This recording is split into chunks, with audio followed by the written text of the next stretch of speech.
உருளைக்கிழங்கை நல்லா பாயில் பண்ணிக்கலாம். கத்தி வச்சு குத்தி பார்த்தா கத்தி உள்ளே நல்லா இறங்கணும்.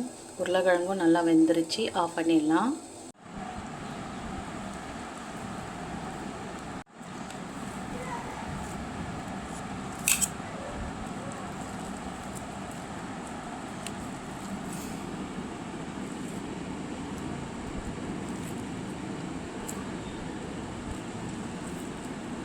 உருளைக்கிழங்கை நல்லா மேஷ் பண்ணியாச்சு. இப்போ தேவையான அளவு உப்பு, மிளகாத்தூள் போட்டு நல்லா பிசைஞ்சு கொடுத்துக்கலாம். பொடியாக கட் பண்ண வெங்காயத்தை போட்டுக்கலாம். மசாலா ரெடி. உருளைக்கிழங்கு மசாலா ரெடி ஆயிடுச்சு. நெல்லிக்காய் சைஸில் புளி எடுத்து ஒரு பாத்திரத்தில் போட்டுக்கலாம். மூழ்கிற அளவுக்கு தண்ணி ஊற்றிக்கலாம். நல்லா ஊறட்டும். இனிப்பு சட்னி பண்ணுறதுக்கு ஒரு 5 காஷ்மீர் மிளகாய் எடுத்துக்கலாம். நீங்கள் குண்டு மிளகாய் கூட எடுத்துக்கலாம். இது காரம் இருக்காது, கலர் மட்டும்தான் கொடுக்கும். அதனால் நான் 5 எடுத்துக்கிட்டேன். ஒரு 10 பேரிச்சப்பழம். இதில் இருக்க விதைகளெல்லாம் நீக்கிடலாம். கடாய் வச்சுட்டு புளி தண்ணியை ஊற்றிடலாம். 5 காஷ்மீர் மிளகாய் போட்டுக்கலாம். 10 பேரிச்சம்பழம் விதை எடுத்து போட்டுக்கலாம்.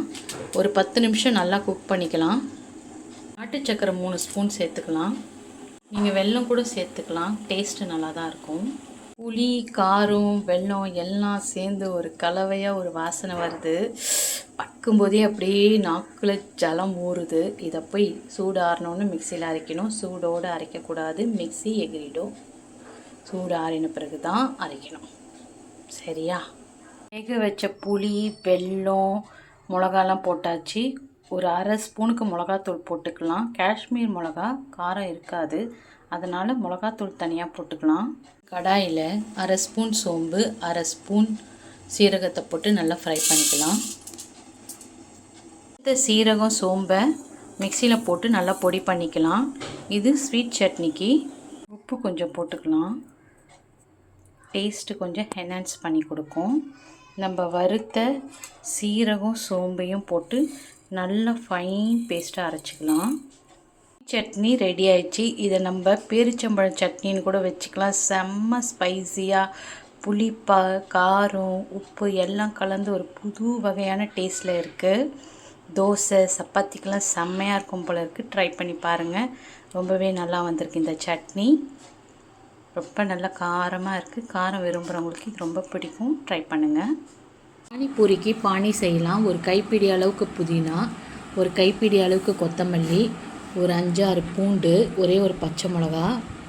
புதினா, கொத்தமல்லி, பூண்டு, பச்சை மிளகா, உப்பு போட்டு நல்லா அரைச்சிட்டு வந்துடலாம். அரைச்சாச்சு. இதை ஃபில்டர் பண்ணிக்கலாம்.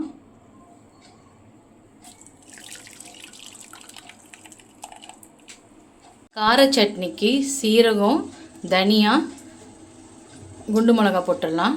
இதை நல்லா ஃப்ரை பண்ணிக்கலாம். 1/4 டீஸ்பூன் மிளகாத்தூள் சேர்த்துடலாம். ஒரு பாதி லெமனை பிழிஞ்சு விட்டுக்கலாம். இப்போ வெங்காயத்தை குட்டி குட்டியாக கட் பண்ணி போட்டுக்கலாம். குக்கும்பரையும் குட்டி குட்டியாக கட் பண்ணி போட்டுக்கலாம். இதில் கொஞ்சம் ஜில் வாட்டர் பண்ணி நீங்கள் சாப்பிட்டீங்கன்னா ரொம்ப நல்லாயிருக்கும்.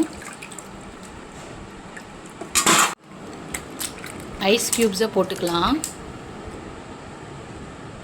ரவுண்ட் ரவுண்டாக கட் பண்ண லெமன்ஸையும் போட்டுக்கலாம். நல்லா மிதக்குதா? நல்லா கலக்கி கொடுத்துக்கலாம். உப்பு, காரம் எல்லாம் இருக்கான்னு செக் பண்ணிக்கலாம். ஒரு பாத்திரத்தில் உருளைக்கிழங்கு போட்டுடலாம். குக்கும்பர் போட்டுடலாம். வெங்காயம் போட்டுடலாம். இது ஒய் நூடுல்ஸ். இதை நம்ம சமைக்கவே தேவையில்லை, அப்படியே சாப்பிடலாம். இது சாதா நூடுல்ஸ் கிடையாது. ஏற்கனவே மசாலாலாம் போட்டு வேக வச்ச நூடுல்ஸ் தான். இதுவும் நம்ம ஸ்டஃப் பண்ணி பானிபூரி கூட சாப்பிட போகிறோம்.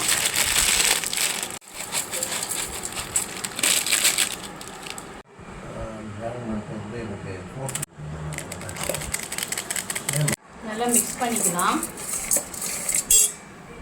லெமன் கொஞ்சம் ஊற்றிக்கலாம்.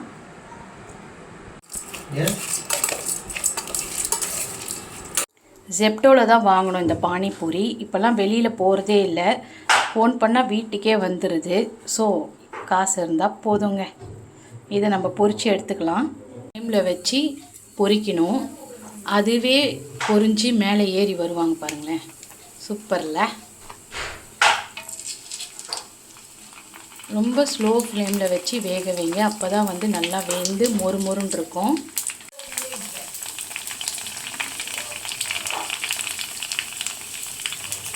பூரி ரெடி ஆயிடுச்சு. ஃபஸ்ட்டு ஒரு பூரியை வந்து ஓட்டை போட்டுக்கலாம். அதில் பொட்டேட்டோ மிக்ஸை வச்சுக்கலாம்.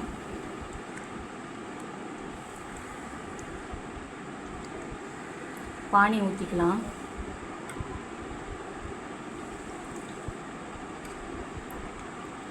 அவ்வளோதான். இப்போ சாப்பிட்டு பார்க்கலாமா?